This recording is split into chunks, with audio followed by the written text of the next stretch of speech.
Bollywood hero Saif Ali Khan పై దాడి జరిగే 2 రోజులు కావస్తున్నా ఇప్పటికీ కేసు మాత్రం ఓ కొలిక్కి రావడం లేదు. ఇంట్లోకి ప్రవేశించిన దుండగుడు సైఫ్ పై కత్తితో దాడి చేసి 6 చోట్ల గాయపరిచాడు.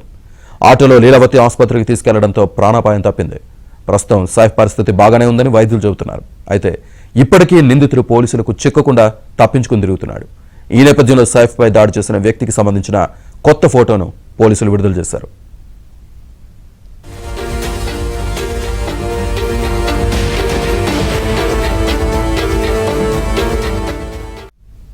అయితే సైఫ్ పై దాడి వెనుక అసలు ఏం జరిగింది అన్న దానిపై మాత్రం ఇప్పటికీ సస్పెన్స్ కొనసాగుతోంది. నిందితుడు ఎవరు, అసలు ఈ దాడి ఎందుకు జరిగింది, దీని వెనుక కారణం ఏంటి, ఎవరి సహాయ సహకారాలున్నాయి, ఇలా ఎన్నో అంశాలు మిస్టరీగా మారాయి.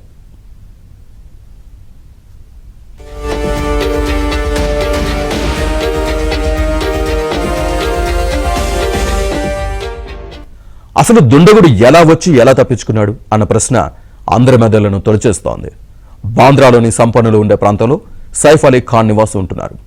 దాడి అనంతరం ఫైర్ ఎస్కేప్ మెట్ల ద్వారా తెల్లవారుజామున 2:30 గంటలకు నిందితుడు పారిపోయినట్లుగా సీసీటీవీ కెమెరాలో రికార్డ్ అయింది. మరో వీడియోలో తెల్లవారుజామున 1:37 భవనంలోకి ప్రవేశించినట్లు రికార్డ్ అయింది. అతను షాఫ్ట్ కిటికీ ద్వారా బాత్రూంలోకి చేరుకున్నట్లు అనుమానిస్తున్నారు. అయితే ఇక్కడ విషయం ఏంటంటే బిల్డింగ్ సెక్యూరిటీ నుంచి ఎలా తప్పించుకున్నాడనేది పెద్ద ప్రశ్నగా మారింది.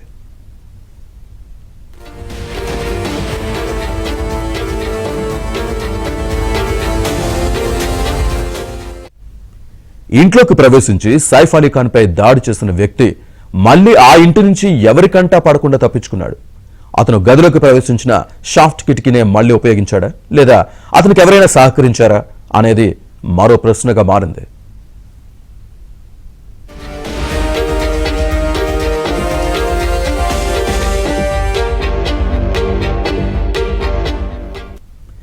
ఎవరూ గమనించకుండా పక్కా ప్లాన్ ప్రకారం సైఫ్ అలీ ఖాన్ ఉంటున్న డ్యూప్లెక్స్ ఇంటిలోకి దుండగుడు ఎలా వచ్చాడు, 12వ అంతస్తుకు ఎలా చేరుకున్నాడు, దుండగుడికి బిల్డింగ్ లేఅవుట్ గురించి పూర్తిగా తెలుసా, తెలిస్తే ఎలా తెలుసు అన్నది ప్రశ్న లేవనెత్తుతోంది.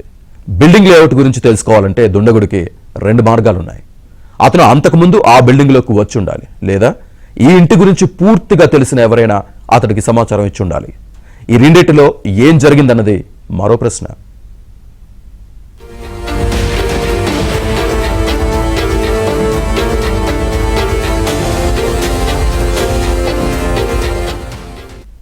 ఇక దాడి తర్వాత సైఫ్ను ఆసుపత్రికి ఆటోలో తరలించడం ఏంటన్నది అందరినీ వేధిస్తున్న మరో ప్రశ్న. కోట్లకు అధిపతి, బిల్డింగ్ నిండా కార్లు ఉండి కూడా సైఫ్ను ఓ ఆటోలో ఆసుపత్రికి ఎందుకు తీసుకెళ్లారు అన్న ప్రశ్న తలెత్తుతోంది. రక్తం కారుతూ తీవ్ర ప్రమాదంలో ఉన్న సైఫ్ వెంట కేవలం కుమారుడు, కేర్ టేకర్ మాత్రమే ఎందుకు వెళ్లారు? కుటుంబ సభ్యులు ఎవరు తోడుగా ఎందుకు వెళ్లలేదు?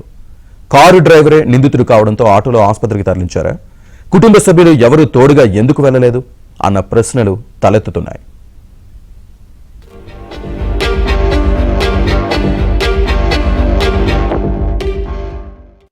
ఇక అన్నిటికీ మించి అతిపెద్ద బిల్డింగ్లో సీసీటీవీ ఫుటేజ్ లేకపోవడం ఏంటి అన్నది పెద్ద మిస్టరీగా మారింది. ముఖ్యంగా దాడి సమయంలో పార్టీలో ఉన్న కరీనాకు ఆలస్యంగా గంట తర్వాత సమాచారం ఎందుకు ఇచ్చారు అన్నది మరో ప్రశ్నగా మారింది.